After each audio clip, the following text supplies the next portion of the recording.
اس کی ابتدا ہوتی ہے وَلَوْ أَنَّنَا نَزَّلْنَا إِلَيْهِمُ الْمَلَائِكَةَ وَكَلَّمَهُمُ الْمَوْتَى۔ مشرکین مکہ بیہودہ قسم کے مطالبے کیا کرتے تھے، آپ یہ والا معجزہ دکھا دیں، آپ یہ معجزہ دکھا دیں۔ کچھ معجزے تو دکھائے بھی، لیکن ان کے ہر بات کا جواب نہیں دیا جائے گا۔ اللہ نے فرمایا کہ اگر ہم آسمان سے فرشتے نازل کریں اور مردے زندہ ہو کے ان سے بات کرنا شروع کر دیں تو بھی یہ ایمان نہیں لے کر آئیں گے۔ جو ضدی اور ہٹ دھرم ہوتے ہیں ان کے سامنے جتنے مرضی دلائل کے انبار لگا دو، انہوں نے نہیں ماننا۔ تو اس لیے آپ پریشان نہ ہوا کریں ان کے بیہودہ مطالبوں سے، آپ کا کام ہے دعوت اور تبلیغ کرنا، آپ اپنا پیغام پہنچاتے رہیں۔ تو اس میں ہمیں بھی یہ پیغام ہے بھائی، ہم حق بات بیان کرتے رہیں گے، کوئی مانے اس کی مرضی، نہ مانے اس کی مرضی، تو ٹینشن لینے کا نہیں ہے۔ اچھا، اس میں ایک آیت یہ بھی ہے، چونکہ کچھ آیتیں میں ایسی بیان کرتا ہوں جس کی لوگ غلط تفسیر بتاتے ہیں، اس لیے میں وہ اس لیے بیان کرتا ہوں تاکہ غلط تفسیر سے لوگ ہوشیار رہیں، غلط تفسیر میں نہ پڑیں۔ یہ جو آیت ہے وَإِن تُطِعْ أَكْثَرَ مَنْ فِي الْأَرْضِ يُضِلُّوكَ عَنْ سَبِيلِ اللَّهِ، اے نبی آپ اگر زمین میں اکثریت کی اتباع کریں گے تو یہ آپ کو اللہ کے راستے سے گمراہ کر دیں گے۔ آج کل اس کا ایک غلط مطلب بیان کیا جا رہا ہے، کوئی نیا فرقہ امت میں اٹھتا ہے، کوئی نئی بات لے کر آتا ہے مارکیٹ میں جو اس سے پہلے کبھی کسی نے سنی نہیں ہوتی۔ جب علماء رد کرتے ہیں کہ بھائی پوری امت ایک طرف جا رہی ہے، تم 1.5 اینٹ کی الگ مسجد کیوں بنا رہے ہو، تو وہ دلیل میں آیت پیش کرتے ہیں کہ تم اگر اکثریت کو فالو کرو گے تو گمراہ ہو جاؤ گے۔ دیکھو قرآن کہہ رہے ہے اکثریت کو فالو مت کرنا، او بھائی یہ مطلب آیت کا نہیں ہے۔ یہ نبی صلی اللہ علیہ وسلم کے دور میں نازل ہوئی جب اکثریت کافروں کی تھی، دنیا شرک اور کفر سے بھری ہوئی تھی۔ اس میں اکثریت سے مسلمانوں کی اکثریت مراد نہیں ہے، کیونکہ مسلمانوں کی اکثریت کو تو فالو کرنے کا حکم دیا گیا ہے۔ مسلمانوں میں اکثریت گمراہی پہ جمع نہیں ہو سکتی۔ جب کوئی ایمان والے ہیں، قرآن و سنت کو حجت مانتے ہیں، تو ان میں اکثریت کا کسی بات پہ جمع ہونا یہ اس کے برحق ہونے کی ایک بہت بڑی علامت ہے۔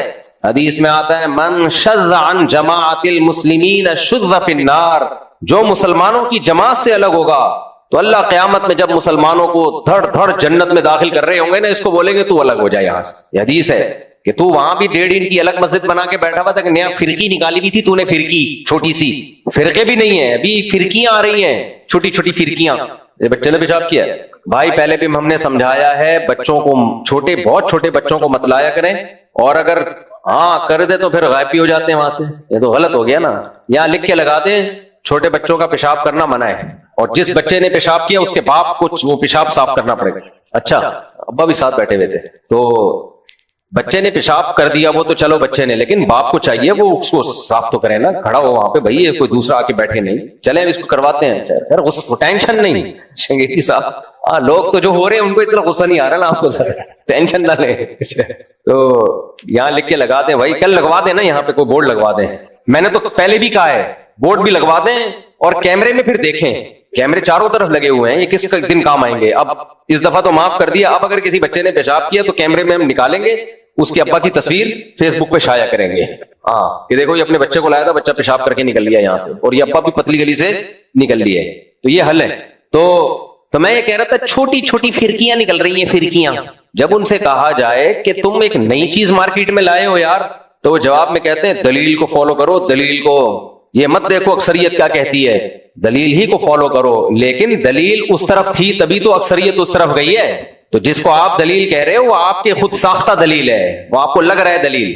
اور میں بار بار ایک جملہ دہراتا ہوں، نئی فرقی نکالتے ہیں اور کہتے ہیں ہم فرقہ واریت کے خلاف ہیں، خلاف ہوتے تو پرانوں کو ختم کرتے نا، نیا تھوڑی نکال لیتے۔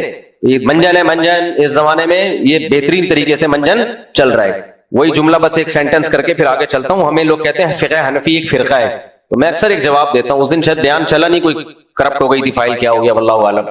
تو اگر ہم فرقہ ہوتے ہیں نا تو ہم بعد میں آتے، آپ پہلے ہوتے ہیں۔ ہندوستان میں، برما میں، انڈیا میں، پاکستان میں، افغانستان میں اسلام تو حنفی لے کر آئے ہیں، تبھی حنفیوں کی کوئی پہلی مسجد نہیں دکھا سکتا اس پورے خطے میں کہ یہ احناف کی پہلی مسجد ہے نا۔ جس دن اسلام آیا اسی دن سے احناف کی مسجدیں ہیں، کیونکہ لائے ہم لوگ تھے، ہمارے باپ دادے لائے تھے۔ احناف کے علاوہ اس پورے خطے میں جتنے فرقے ہیں ان کی پہلی مسجد دکھائی جا سکتی ہے، فیس بک پہ شائع بھی ہوتی ہیں تصویریں کہ یہ ہمارے فرقے کی پہلی مسجد ہے جو دہلی میں فلاں سن میں جس کی بنیاد رکھی گئی، تو احناف کی نہیں آپ دکھا سکتے پہلی مسجد۔ تو اسلام ہم لے کر آئے ہیں میرے بھائی، اور ہمیں کیا بنا کے پیش کر دیا؟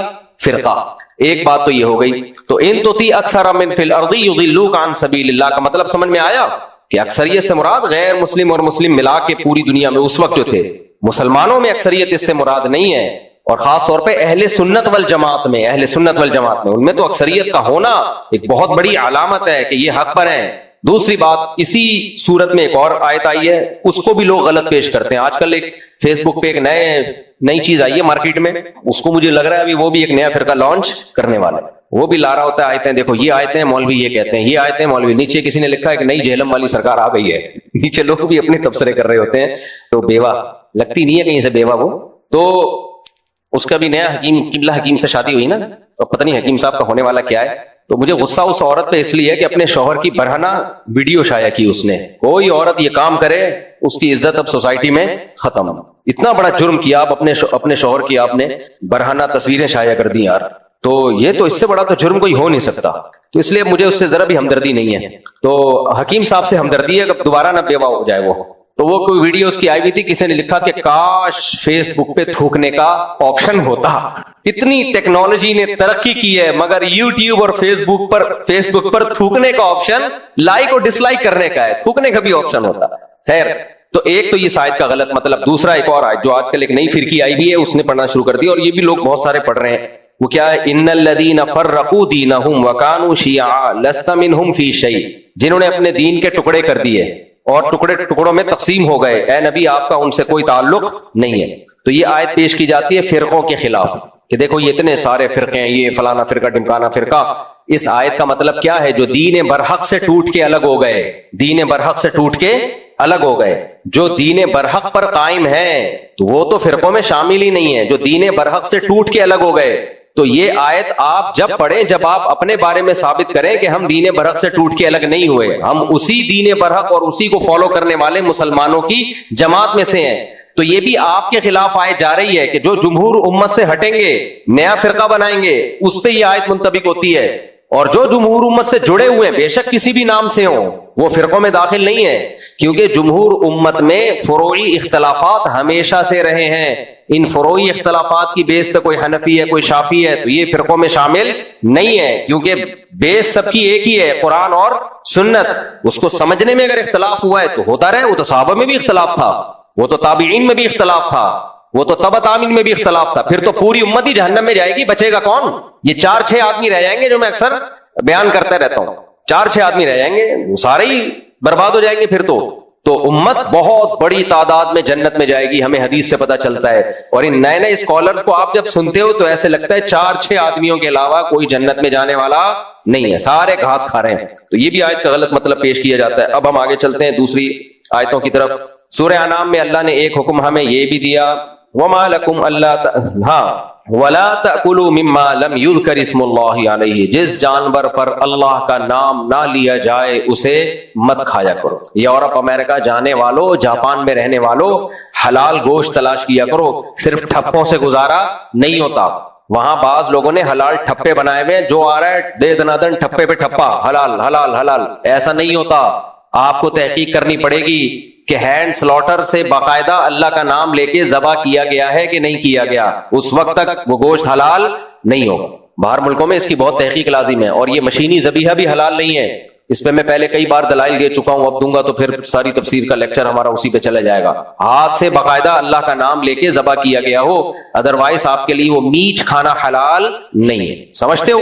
لوگ کہتے ہیں ایکچولی مجبوری ہے. کوئی گوشت کھانا فضیلت ہے, مجبوری نہیں ہے. ہندو سبزیاں کھا کھا کے 100 سال بھی جی لیتے ہیں. تو ہم ویجیٹیرین ہیں نہیں, ہم گوشت خور ہیں, لیکن حلال ملے تو. گوشت خور کا مطلب یہ نہیں ہے کہ جو بھی گوشت مل گیا متزل ہلا لیا, جو ملا کھا لیا, ایسا نہیں ہے. حلال گوشت کھائیں گے. ہینڈ سلاٹر ہو, مشینی ذبیحہ کو ہم حلال نہیں سمجھتے, کیونکہ مشین کو تھوڑی نام لینے کا کوئی اس کا یا اس کے ذبح کا ہو. اسی میں اللہ نے یہ بھی فرمایا, وَذَرُوا ظَاهِرَ الْإِثْمِ وَبَاطِنَهُ, ظاہری گناہوں کو بھی چھوڑو, چھپے ہوئے گناہوں کو بھی چھوڑو. ان الذین یکسبون الاثم سیجزون بما كانوا یقترفون, جو گناہ کر رہے ہیں نا ان قریب اس کی سزا بھی ملے گی. آج اللہ کی رحمت کا ایسا تصور بنا کے پیش کیا جاتا ہے کہ بھئی اللہ بہت غفور الرحیم ہے, جو مرضی کرتے رہو, وہ سب کیا کر دے گا, معاف کر دے گا. اللہ نے تو نہیں کہا کہ تم جو مرضی کرتے رہو میں معاف کر دوں گا. اللہ نے کہا بھائی میں سزا دوں گا. یہ اللہ ہی کہہ رہے ہیں, میں تو نہیں کہہ رہا نا. سورہ انعام میں دیکھ لو آیت نمبر 120, اللہ فرماتے ہیں ان الذین یکسبون الاسم, جو بھی گناہ کر رہے ہیں چاہے چھپا ہوا گناہ ہو یا پبلک کے سامنے گناہ ہو, سیجزون, ان قریب بدلہ ملنے والا ہے, زیادہ دیر نہیں ہے, مزے کر لو. مرو گے شروع ہے عذاب, قبر میں حساب و کتاب ہے, پھر میدان حشر میں ہے, پھر آگے جہنم میں ہے. یہ بڑی ٹف زندگی ہے, اس لیے آپ کے پاس گناہ کرنے کا آپشن نہیں ہے. تو اللہ فرماتے ہیں سیجزون, جلدی بدلہ ملنے والا ہے. ہم سمجھتے ہیں بڑی لمبی زندگی, کوئی لمبی زندگی نہیں ہے. تو جو کر رہے ہو طبیعت سے چترول لگنے والے ہیں, سزا ملنے والی ہے. تو یہ بھی ہے, جہاں اللہ غفور الرحیم ہے وہاں عزیز ذو انتقام بھی ہے. تو ہمارے یہاں ایسا تصور پیش کر دیا جاتا ہے بس 27ویں کو مر جاؤ, اگلے پچھلے سارے معاف. رمضان میں مرا, بہنوں کی وراثت کھا کے مرا ہے, پھر بھی کہاں جائے گا؟ جنت میں. رمضان میں مرے, وہ رمضان میں مرنا یقیناً فضیلت ہے, یقیناً فضیلت ہے, اس فضیلت کا انکار نہیں ہے. 27ویں رات میں موت ہو گئی, فضیلت ہے, بڑی رات میں موت ہوئی ہے, لیکن اس کی وجہ سے یہ نہیں ہوتا کہ آپ اس گناہوں کو ہلکا سمجھنا شروع کر دیں. اسلام نے 27ویں رات کو اتنا فوکس نہیں کیا جتنا گناہوں سے بچنے کو فوکس کیا ہے. اس کی ویلیو زیادہ ہے. جتنے بھی پیغمبر دنیا میں آئے ہیں وہ لوگوں کو برائیوں سے روکنے کے لیے آئے ہیں. اس سے پتہ چلتا ہے اللہ کی نظر میں برائی سے بچنے کی ویلیو زیادہ ہے. ورنہ وہ پیغمبر آ کے بس رمضان کے فضائل سنا کے چلے جاتے, جو مرضی کرتے رہو. تبھی ہمارا بیڑا غرق ہوا ہے. بڑے سے بڑا گناہگار علانیہ کبیرہ گناہوں میں ہوتا ہے, وہ فلانی تاریخ کو مر گیا تو جنت میں, فلانی, لوگ کہتے ہیں کوئی بات نہیں یار, یہ تو کوئی اتنا بڑا ایشو ہے نہیں. تو انبیاء ڈراتے ہیں اللہ کے عذاب سے, قرآن بھی ڈراتا ہے. تو اس لیے ہمیں ڈرنا چاہیے. گناہ ہو گیا ہے تو سچی توبہ کر کے اللہ کو راضی کرو. جو توبہ کرنے والے ہیں ان کے لیے اللہ غفور رحیم ہے.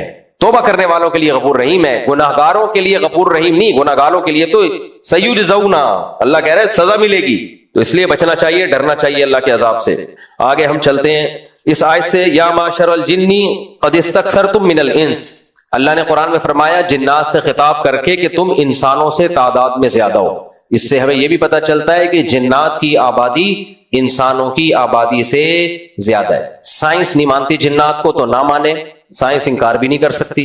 بھائی جو چیز آپ کی پہنچ سے بالاتر ہے تو آپ کو کیا پتا وہ ہے یا نہیں ہے. سائنس نے کبھی یہ دعویٰ کیا ہی نہیں ہے کہ ہم نے سب کچھ ہمیں پتا چل گیا ہے. بہت ساری مخلوق اللہ نے ایسی بنائی ہے جو مادی مخلوق ہی نہیں ہے, تو وہ ٹریس کیسے ہو سکتی ہے؟ تو بس ہمارا یہ ایمان ہے, اللہ نے جنات کو بنایا, پیدا کیا, اللہ کی مخلوق ہے, اور انسان کو نقصان پہنچانے کی کوشش بھی کرتی ہے وہ مخلوق. تو انہی کے توڑ کے لیے اللہ نے ہماری حفاظت کے لیے فرشتے بھی رکھے ہیں. وَيُرْسِلُ عَلَيْكُمْ حَفَظًا, وہ فرشتے بھی نورانی مخلوق ہیں, وہ بھی ہمیں سمجھ میں نہیں آتے. اب دیکھو صدیوں پہلے اگر کوئی سائنسدان بتاتا کہ ہم جو بھی کھاتے ہیں دہی میں اتنے جراثیم ہوتے ہیں, اتنے کیڑے ہوتے ہیں, کوئی مان لیتا؟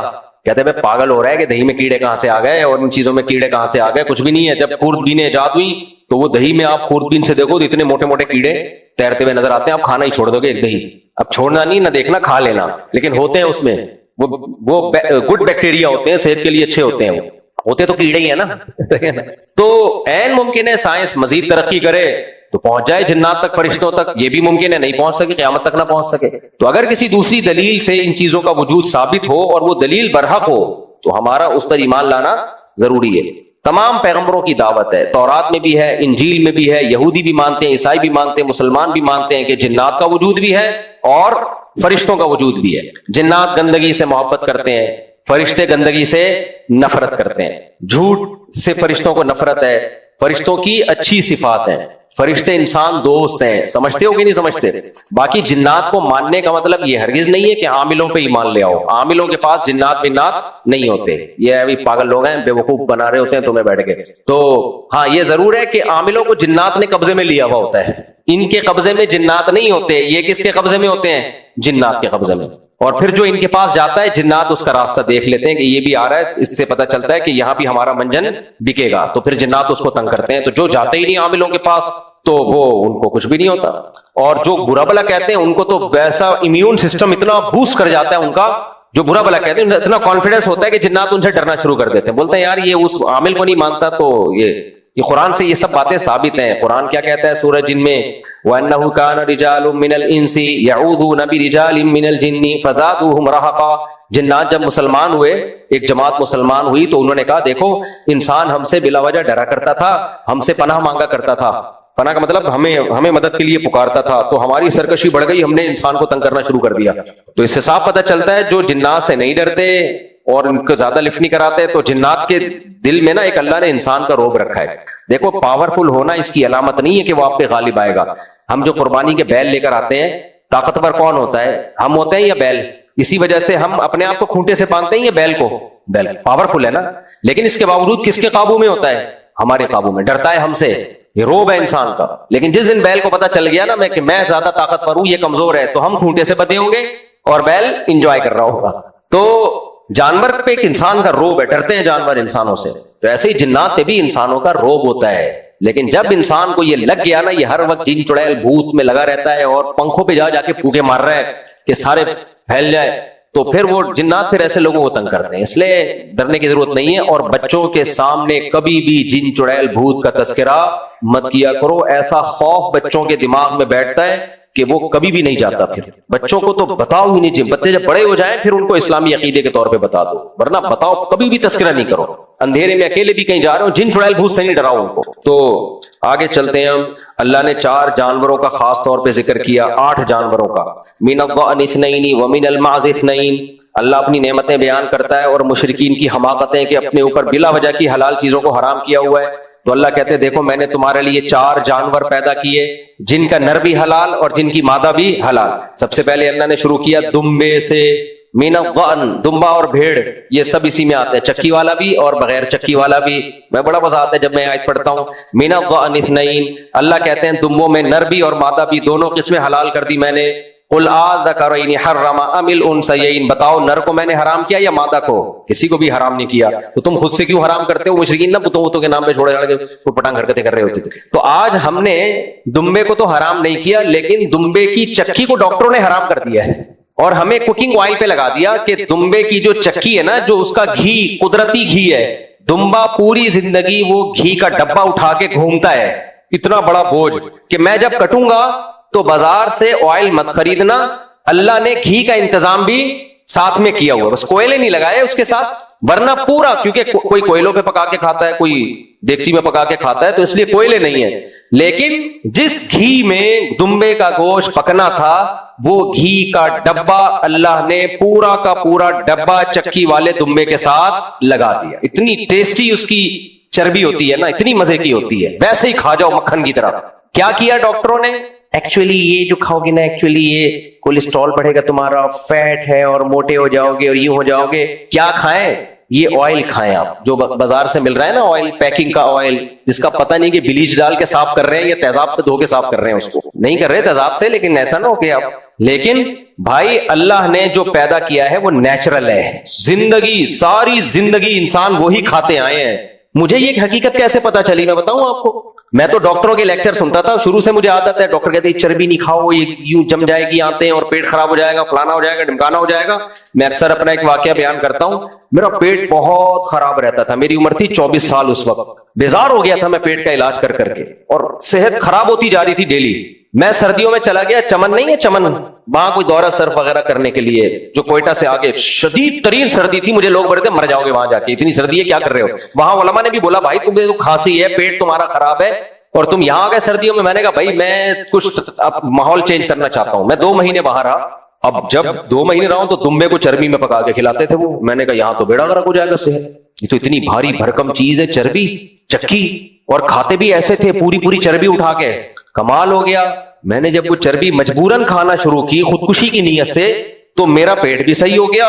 میری وہ ساری بیماریاں جو ہر وقت کھانسی، نزلہ، وہ بھی ختم. اور 2 مہینے بعد جب میں آیا تو میرے بچپن کے دوستوں سے آپ پوچھو، وہ کہہ رہے تھے میک اپ کر کے آیا. یہ جھوٹ بول رہا ہے، یہ ایک لالی لگائی ہوئی ہے اس نے. ایسے میرا منہ سرخ لال ٹماٹر بن چکا تھا. ہمارے دوست صاحب کہتے تھے یار یہ کچھ گڑبڑ ہے، یہ اتنا سرخ نہیں ہو سکتا کوئی 2 مہینے میں. ایسے ماشاءاللہ میری صحت بن گئی تھی، اور موٹاپا نہیں آیا. یہ نہیں کہ توند نکل گئی ہو، کچھ بھی نہیں. چہرہ بھر گیا، ایسے زبردست لال لال ڈورے آنکھوں میں آ گئے تھے، اور نزلہ، کھانسی سب ختم. جس دن میں یہاں پہنچا، یہاں رمضان تھا، تو میں نے کیا کیا، میں نے وہی جو ڈاکٹروں کا جو کوکنگ آئل، اس پہ آ گیا میں دوبارہ. 2 دن نہیں لگے ہوں گے، پیٹ کا وہی بیڑا غرق ہو گیا جو 2 مہینے پہلے تھا. تو یہ میرا اپنا تجربہ ہے کہ نیچرل جو ہے نا، نیچرل، اس میں بیماریاں نہیں ہیں. بیماریاں ان چیزوں میں ہے جو آپ کی صحت کے لیے ڈبوں میں بنا کے بیچی جا رہی ہیں. تو مجھے خود خیال ہوا کہ یار خدا نے جو چربی بنائی ہے اس کو ہم اٹھا کے پھینک دیتے ہیں, اور کمپنیاں جو ہمیں آئل بنا بنا کے کھلا رہی ہیں وہ ہم کیا کرتے ہیں, کوکنگ آئل میں کھانا پکا کے کھا رہے ہیں. تو میں تو پھر ڈاکٹروں سے